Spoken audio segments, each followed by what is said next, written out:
আজকে প্রথমেই চিকেন আর আলুটা খুব সুন্দর করে মশলা মাখিয়ে রেখেছিলাম যাতে চিকেনটা ভেজে আলুটা ভেজে তারপর আমি মশলা কষিয়ে চিকেনটা রান্না করতে পারি। আসসালামু আলাইকুম, আইরিস কিচেন হাউজে আপনাদের স্বাগত জানাই। যে বাজার আমার ভিডিওটি দেখছেন আশা করছি আলহামদুলিল্লাহ ভালো আছেন, আমরাও আলহামদুলিল্লাহ ভালো আছি। তো কথা হচ্ছে আজকে চিকেন রান্না করব ঝোল করে, তো ভাবলাম একটু মজা করে রান্না করি যাতে বেশি করে ভাত খাওয়া হয়। তো যে বলা সেই কাজ, সুন্দর করে চিকেনটাকে ম্যারিনেট করে রেখেছিলাম অনেকক্ষণ যাবত, তারপর ভেজে নিয়েছি, তারপর আলুও ভেজে নিয়েছি। এখন মশলাপাতি দিয়ে সুন্দর করে মশলাটা কষিয়ে তারপরে আমি চিকেনগুলো অ্যাড করব, যেহেতু চিকেনগুলো অনেকটা কুক হয়ে গিয়েছে।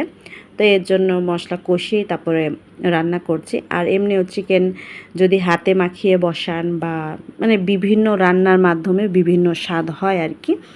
তো যাই হোক, এখানে সুন্দর করে পেঁয়াজ ভেজে নিচ্ছিলাম, নুন দিয়ে পেঁয়াজ ভেজে নিচ্ছি, তারপরে সব ধরনের মশলাও দিয়ে দেবো এক এক করে, তারপরে আদা রসুন দিয়েও ভেজে নিচ্ছিলাম।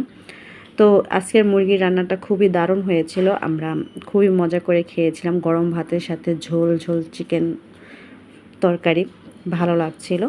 তো এখানে আমি হলুদের গুঁড়ো, মরিচের গুঁড়ো, জিরার গুঁড়ো, ধনিয়া গুঁড়ো সবটাই দিয়ে দিয়েছি, জিরা গুঁড়োটাও দিয়ে দিয়েছি যাতে সুন্দর একটা ফ্লেভার ছড়ায় প্রথম থেকেই। তো সুন্দর করে এখন কষিয়ে তারপরে আমি মাংসগুলো অ্যাড করে দেবো। তো চিকেন রান্নাটা তো ডিটেলস বলার কিছু নেই, সবাই কম বেশি রান্না করতে পারি। তো রান্নার ধরন এক একজনের এক এক রকম, বা রান্নার হাতের মজা এক একজনের এক এক রকম। তো হাতের জাদু হিসেবে এক এক স্বাদ পাওয়া যায় আর কি। তো যাই হোক, এখানে সুন্দর করে মশলাটা কষিয়ে নিয়েছি। এই যে দেখেন কি সুন্দর করে তেল ভাসতেছিল।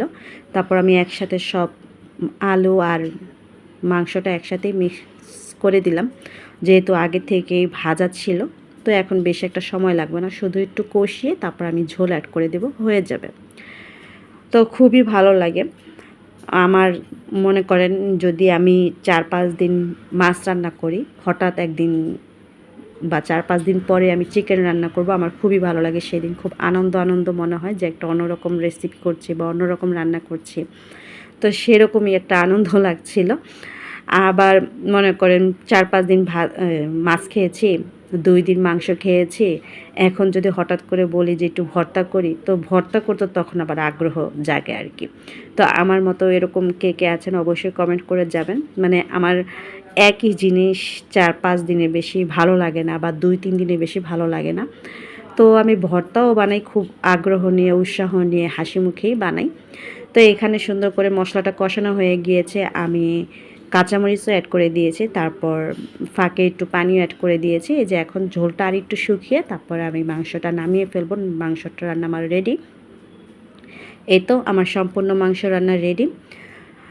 ভিডিওটি ভালো লেগে থাকলে লাইক কমেন্ট শেয়ার দিয়ে পাশে থাকবেন। আর আজকের মতো বিদায় নিচ্ছি।